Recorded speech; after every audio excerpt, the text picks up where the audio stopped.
for discussion is bail. What is bail? Bail is not the one you bring.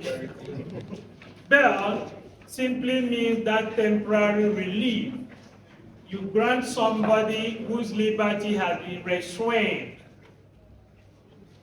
When somebody whose liberty is restrained, maybe somebody under custody, is granted a temporary reprieve, he is temporarily released from custody, then we say that a person has been granted bail. No bail is automatic. The grant of bail must be made subject to a particular act or incident. The grant of bail must be made subject to a particular incident, happening of an act. So nobody gets to court and just gets bail perpetually, permanent bail. That will amount to what? Discharge and acquittal. So bail is that temporary relief, temporary release from custody, which a person who is restrained enjoys for the time being. A bail is made either subject to further investigations, subject to arraignment, or subject to conclusion of trial. Three things: subject to further investigation, further to arraignment, subject to arraignment, and subject to conclusion of trial. So suffice it to say that somebody may be enjoying bail and in the end he is convicted. So upon conviction, that temporary right of freedom he has been enjoying was taken away from him. So that's why we say that it is what is temporary. But if after trial he is discharged and acquitted, he becomes what? Permanent, pending whether he will commit another one or not. All right, so we have looked tacitly at what we can call brief definition of the word bail. Now there are various types of bail. There is what we call police bail. We either call it police bail or bail pending trial. Police bail or bail pending trial. When a suspect is accosted, by the police and taken into custody,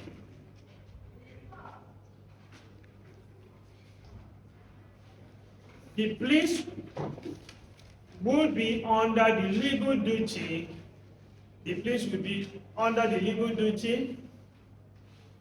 to either grant him bail, in bracket, if it is a bailable offense. Either grant him bail if it is a bailable offense, or to arraign him, grant him bail or charge him in court. As simple as that. Most of the times,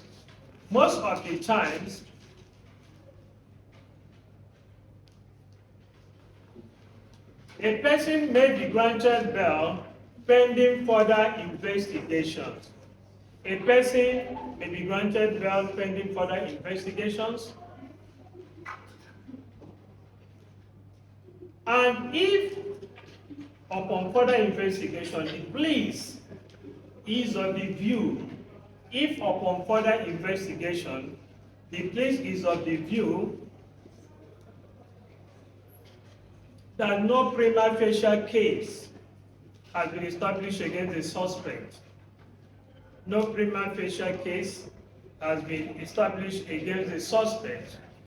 would grant him bail or admit him to bail.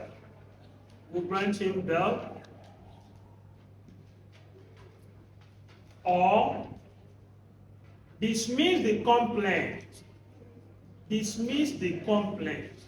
Two things here. Please arrest somebody, keep the person in custody, and then within the 48 hours rule. So if upon further investigation the police discover that this person has not done anything, it's just a question of tenants misunderstanding, the police can do what? Let him go and do what? Dismiss the charge, dismiss the complaint before them. But when the police is of the view that the prima facie case has been established, when the police is of the view that the prima facie case has been established against the suspect,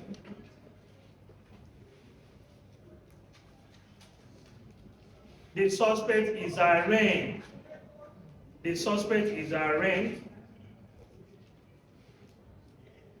And then upon arraignment, the suspect will be entitled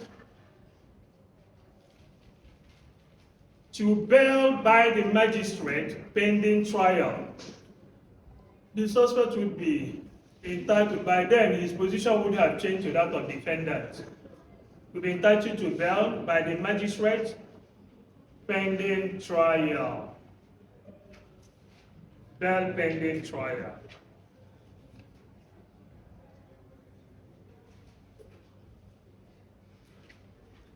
When a defendant is admitted to bail pending trial,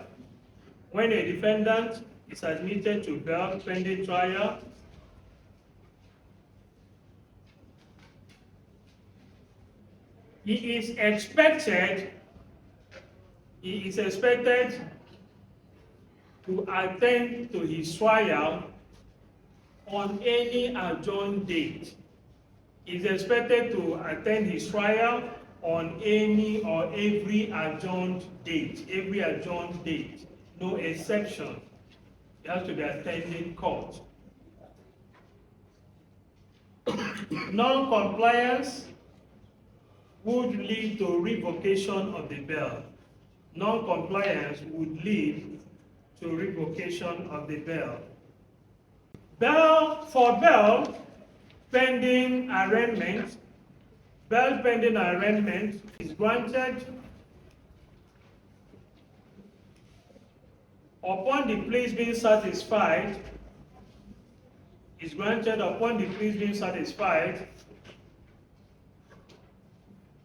That the suspect has a suitable person.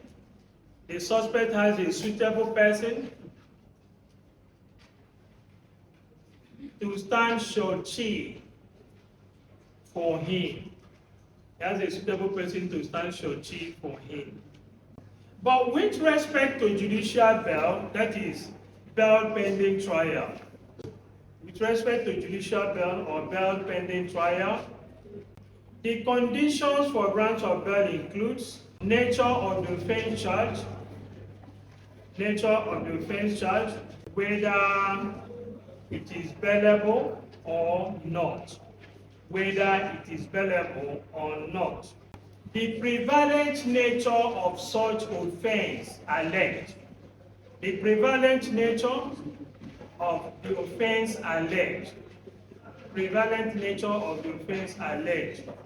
So if it's a kind of offense that has become rampant in the society, that is so disturbing, the magistrate may withhold the discretion.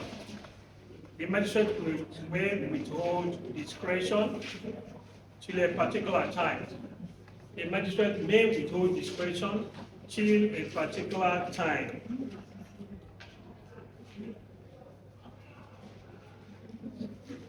The capacity of the person who has been brought as surety.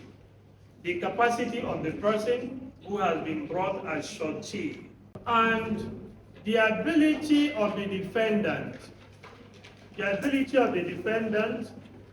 to attend court when required.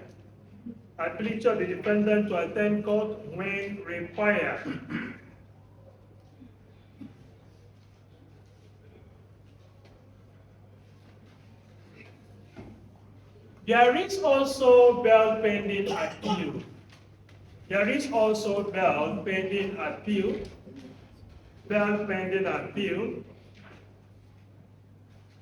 And this occurs when the applicant is a convict. when the applicant is a convict.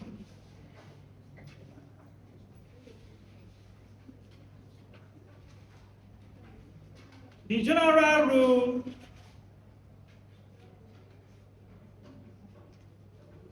with respect to bail pending appeal is the same as bail with respect to capital offenses.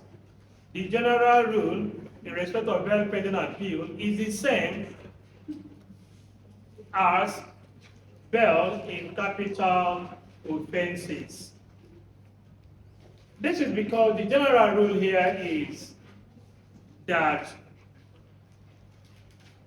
bail is not to be granted. The general rule here is that bail is not to be granted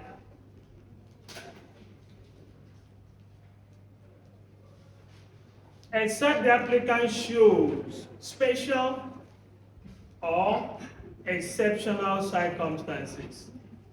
Except the applicant shows special or exceptional circumstances. With respect to capital offense,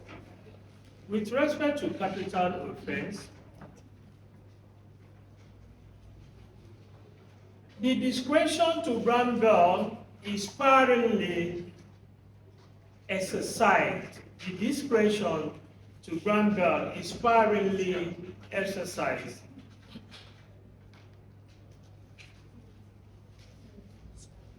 Because of the nature and the effect of the offense on the society and on the victim and his relatives.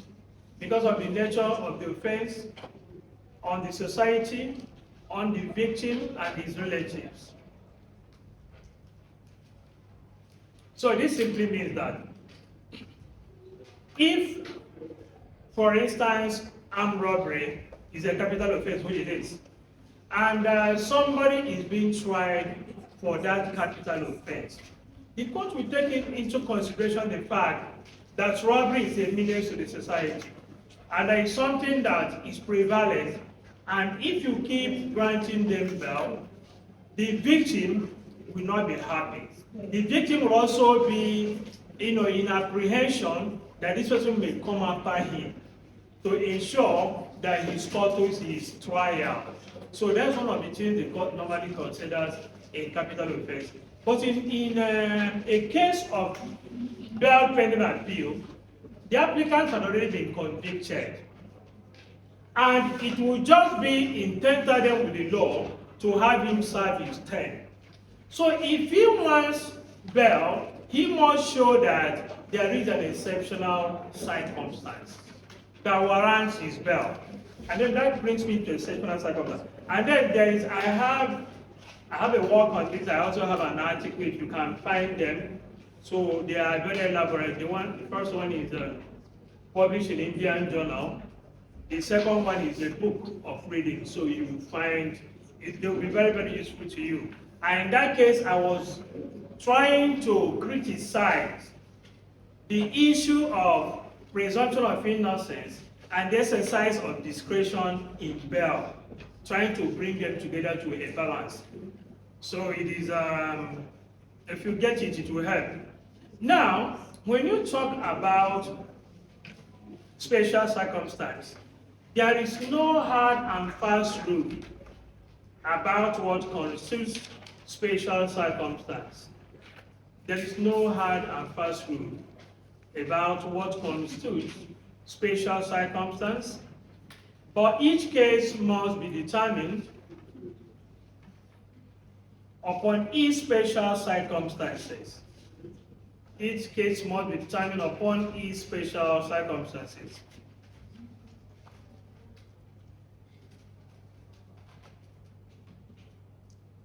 Some of the incidents that have been adjudged to amount to a special circumstance are: 1,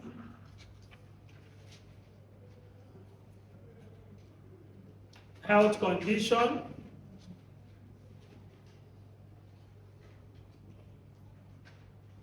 the issue of jurisdiction;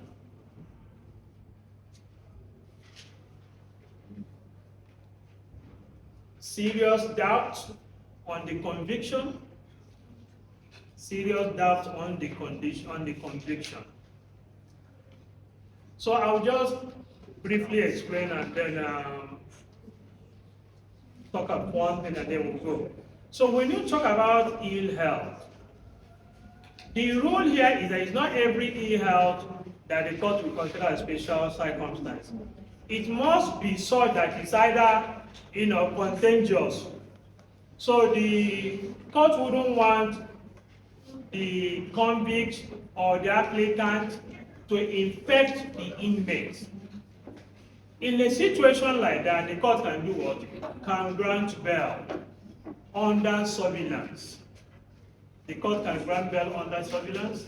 And that's why most of the times, you see somebody who will be admitted in the hospital and there is a policeman standing nearby. That is bail under surveillance. And then again, if, for instance, the application is being made by a convict, he must show that the medical facility he is seeking does not exist within the perimeter of the prisons. If the prisons have clinics. But if the convict must be granted bail on health grounds, he must show that it's either the kind of ill health that must be treated abroad or somewhere that is far away from the prison.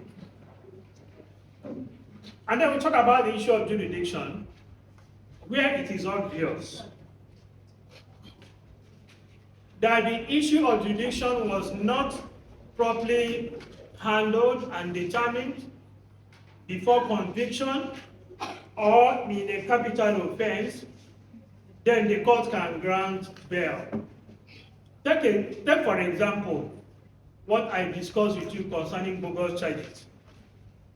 If, for instance, somebody has said, you're charging A with murder of so person, the court can make inquiry.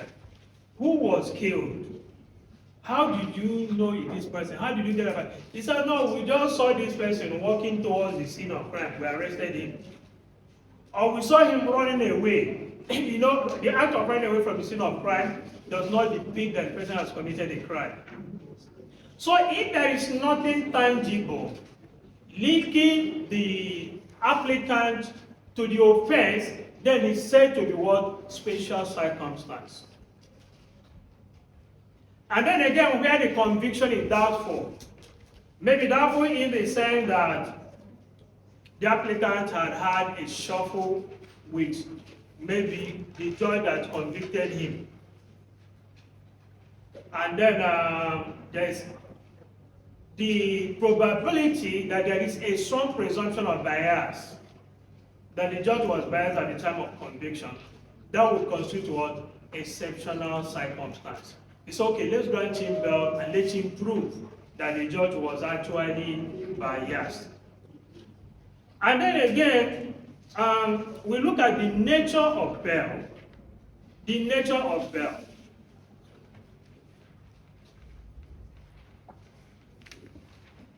Bail is discretionary in nature. Bail is discretionary in nature. And it has been held that if a court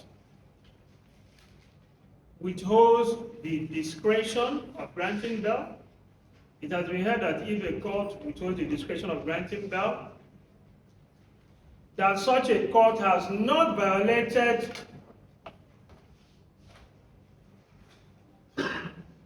the constitutional right of presumption of innocence.